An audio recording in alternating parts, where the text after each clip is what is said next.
Business ගොඩාක් කරා කියලා. ඒ කියන්නේ හරිම දේ හොයාගන්නකම් මම හිතන්නේ සෑහෙන දේවල් උත්සාහ කරලා තියෙනවා. අපි කතාව පටන් ගමු. ඒ කියන්නේ ජුවලරි වලින් නෙමෙයි මුලින්ම ෆීල්ඩ් එකට එන්නේ නේද? කොතනින්ද පටන් ගන්නේ? මම මුලින්ම අපේ ගෙදර හස්බන්ඩ්ගේ ගෙදර සපත්තු හදන්නේ. එතකොට එයා මේ අපි දෙන්න මුලින්ම ජොබ් එකක් කරේ. ඊට පස්සේ ජොබ් එක කරන අතර මැරි කරලා ඉන්නකොට දැන් මැරි කරලා ජොබ් එක කරාට අපිට දෙන්නට ජොබ් එකෙන් එන ආදායම ටිකක් මදි වගේ.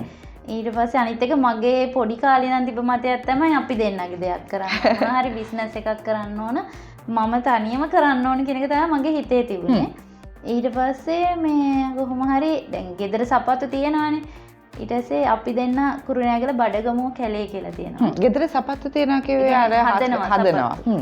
ඉතින් ඒ සපත්තු අරගෙන අපි දෙන්න පාරට යනවා. සෙනසුරාදිරිදට යන්නේ. හස්බන්ඩ්ගේ අම්මයි තාත්තයි හස්බන්ඩ්වයිද හදන්නේ. ඒගොල්ලොන් ඉන්නේ. ඒගොල්ලොන් කෑගල්ලේ හිටියේ. හරි. අපි දෙන්න මැරි කරලා අවුරුදු 2ක් විතර මේ කුරුණෑගල තනියම හිටියේ. එතකොට එයාලා ගෙදර සපත්තු තියෙනවා. කෑගල්ලේ ගෙදර. කෑගල්ලේ ගෙදර. ඊට පස්සේ මේ අපි දෙන්න මන් දැන් මෙයා කැමති නෑ.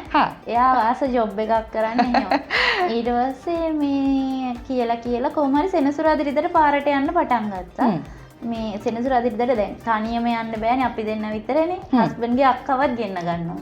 ඒ කියන්නේ පාරට අරන් යනවා කියන්නේ ඒ කියන්නේ පාරට අරන් යනවා කියන්නේ අපි දෙන්න කාර් එකේ සපත්තු ගොඩාක් දාගෙන අරන් ගිහිල්ලා පාරයිනේ දාලා විකුණනවා. ඒ කියන්නේ සපත්තු කාර් එකේ උඩක් තියලා බිමක් දාලා එතකොට බිස්නස් එකක් තිබුණා. සපත්තු වලට බඩගමුව කැලේනේ. එතන ඉතින් සාමාන්‍ය සෙනඟ ගැවසෙන නිසා බිස්නස් එකක් තිබුණා.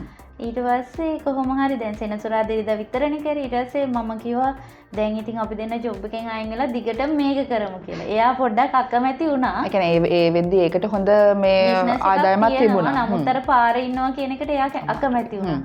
ඊට පස්සේ මං දැන් වද දෙනවනේ ඉමු නවතිමු කියලා. ඊට පස්සේ එයාත් නැවතුණා ජොබ් එකෙන්. ඊට පස්සේ දෙන්නම එකතු වෙලා පාරේම දිගටම බිස්නස් කරා. එහෙම කර කර ඉන්නකොට දුව හම්බෙන්න ආවා. ඊට පස්සේ දැන් මට එතකොට යන්න බෑනේ පාරට. ඒත් මම ගියා කාලේ මට යන්න බැරි නිසා මං ගෙදර නැවතුණා. ඊට පස්සේ මෙයාගේ අම්මයි අප්පච්චි අපිත් එක්ක නවතින්න ආවා. දැන් අපි දෙන්න තනියෙන් නිසා. ඊට පස්සේ දැන් ගෙදර නැවතුනහම ආරයා පාරේ බිස්නස් යනවා. ඒත් ඉතින් වැස්සට තෙමෙනවා. ඒ වගේ දේවල් තියෙනවා. ෂොප් එකක් දාන්න තරම් ඒ දවස්වල අපි දෙන්නට එහෙම අයිඩියා එකක් තිබුණේ නැහැ. දැන් පාරේ බිස්නස් තියෙනවනේ. වහිදිට මේ දවසක් පුරාවට පාරේ ඉන්නවා කියන අත්දැකීම කොහොමද? ඒ කියන්නේ ඒක හරි අමාරුයි. වහිනකොට ටක් ගාලා බඩු ටික අරන් දාගන්න ඕනේ. අතොල්ට දාගන්න ඕනේ. සපත්තු තෙමුණොත් ආයෙ විකුණන්නත් බෑනේ. ඉතින් අපි දෙන්න ඉටිකොල වලින් වහලා තියෙන්නේ සපත්තු ඉටිකවර වලින්. ඒක වැස්සක් එනකොට ඈතින් වැස්ස එනකොට අපි දෙන ටට්ටක් ගාලා සපත්තු ටික ඇතුළට දාගන්නවා. සමහර වෙලාවට එහෙම පාරේ ඉන්නකොට ඔන්න මේ වනජීවියෙක්ගෙන් ඉන්න දෙන්න නැහැ. ඇවිල්ලා කියනවා ඔයගොල්ලොන් යන්න කියලා. එතකොට අපි ආයෙ අකුලගෙන යන්න ඕන. බඩු ටික ඔක්කොම අරගෙන යන්න ඕන. මේ ඊට පස්සේ ඔහොම ඉන්නකොට දැන් බඩගම කැලෙන් අපිට අයින් වෙන්න කිව්වා. ඊට පස්සේ කැලෙන් අයින් වෙලා අපි දෙන්න සාරගම වැව කියලා තියෙනවා. එතනත් සපත්තු දාන්න ලස්සනට තැනක් හදලා හදාගත්තා. ඒතර බබා හම්බෙන්න හිටියේ. එයා ඊට පස්සේ දැන් මට යන්න බැහැනේ මම ගෙදර නැවතුණා. මේ හස්බන්ඩ් තනියම ගියා. අපි චූටි වීල් එකකුත් ගත්තා. ඒනට කාර් එකේ යන්න බැරි නිසා බිස්නස් කාර් එක සවුත් වෙන නිසා. ඊට පස්සේ මේ එයා බිස්නස් යනවා මං ගෙදර. දැන් මට අර ගෙදර ඉන්නකොට හෙන කම්මැලි. ඇයි දැන් ඉස්සර මොනවා හරි කරනවානේ. ඊට පස්සේ අම්මයි අප්පච්චි කියනවා එහෙනම් ඔයා සපත්තු හදන්න පුරුදු වෙන්න පුතේ කියලා. මම දැන් එයාලා මේ මට දැන් අර පිරිමෑගේ සපත්තුනේ හදන්නේ. ඒවා ටිකක් හදන්න අමාරුයි.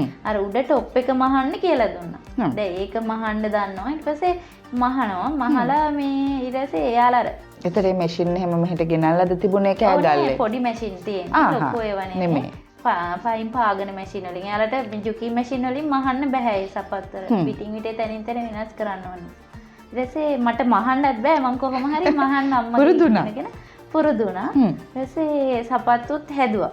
හදලා ඉවර වෙලා මේ දැන් ඔහොම ඉන්නකොට මට දැන් ඒ කාලේ තමයි ඔන්ලයින් බිස්නස් කියන එක ආවේ. ඒ වුණාට පේජ් එකක් කරන්න එහෙම හිතේ තිබුණේ නැහැ. හස්බන්ඩ්ගේ මේ FB account එකෙන් ෆොටෝස් දැම්මා. සපත්තු වල දාලා මේ ෂෙයා කරා ගෲප් වල. එතකොට ඕඩර් එන්නේ නැහැ ඉතින් සතියටම එකක් වගේ මාකට් ප්ලේස් එකට දැම්ම නැත්නම් නිකන් ප්‍රොෆයිල් එකේ දැම්මා. ඊට පස්සේ මාකට් ප්ලේස් එකේ දැම්මා. ඒකට එන්නේ නැහැ ඕඩර්. ඊට පස්සේ ඕඩර් දැන්තර රැකියාවෙන් අයින් වුණු ආදායමවත් රැකියාවෙන් ලැබුණු ආදායමවත් ආවේ නැද්ද? නෑ හස්බන්ඩ් තියනවාද? එයාට පාරින් ඉඳලා එයා කරගන්නවා. ඒ වුණාට දැන් මට ඕනේ මගේ දේවල් මට කරගන්න. ඒ කියන්නේ පොඩි කාලේ නම් මම එහෙම පුරුදු වෙලා. ඉතින් අම්මට අප්පච්චිට අම්මට කරදර කරන්නේ නෑ. ඊට පස්සේ මේ දැන් මට දැන් අමාරුයි දැන් මෙහෙම ඉන්න හිතෙන්නේ නැද්ද සපත්තු වල බිස්නස් උත් නැහැ. බිස්නස් කියන්නේ දැන් මට සයිස් එක ඒගොල්ලොන් සයිස් එක කියලා යවුවහම වරදී කියලා ඔන්ලයින් ඕඩර් කරන්නේ නැහැ. ඊට පස්සේ අම්මා බෑග් මහන්න දන්නවා හස්බන්ඩ්ගේ. මම ඊට පස්සේ එයාගෙන් අහගෙන බෑග් මහනවා. ඒත් පාගන්න කපන්න කරන්න දන්නේ නැහැ මම. ඊට පස්සේ කොහොම හරි පොඩ්ඩ පුරුදු වෙලා ලස්සනට බෑග් මහන්නත් පුරුදු වුණා. ලස්සනට ඒක ටෝට් බෑග්ස් වගේද මහන්නේ? මහලා දැම්මා.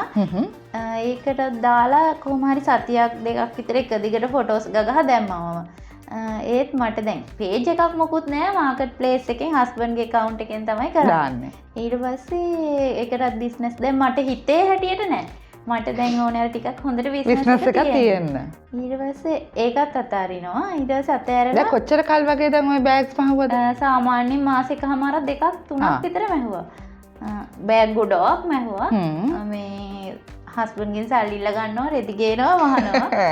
ඊට පස්සේ එයාත් මොකුත් කියන්නේ නැහැ දෙනවා ඉතින්. මේ හරියන්නේ නැහැ කියලා අන්තිමේට ඒ ඔක්කොම අතෑරලා දාලා හොයනවා. එතකොට බෑග්ස් වලට මොකද කරේ? බෑග්ස් ටික හස්බන්ඩ් දුන්න පාරේ කීයට හරි විකුණලා මට දෙන්න කියලා.